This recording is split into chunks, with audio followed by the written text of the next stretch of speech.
Aí, gente, ó. Governador usando helicóptero do governo. Vindo aqui pra Scarpa, dar uma passeadinha. Helicóptero civil?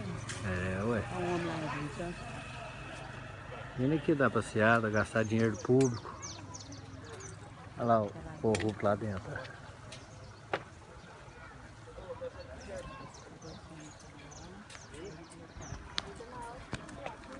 Tá vendo aí?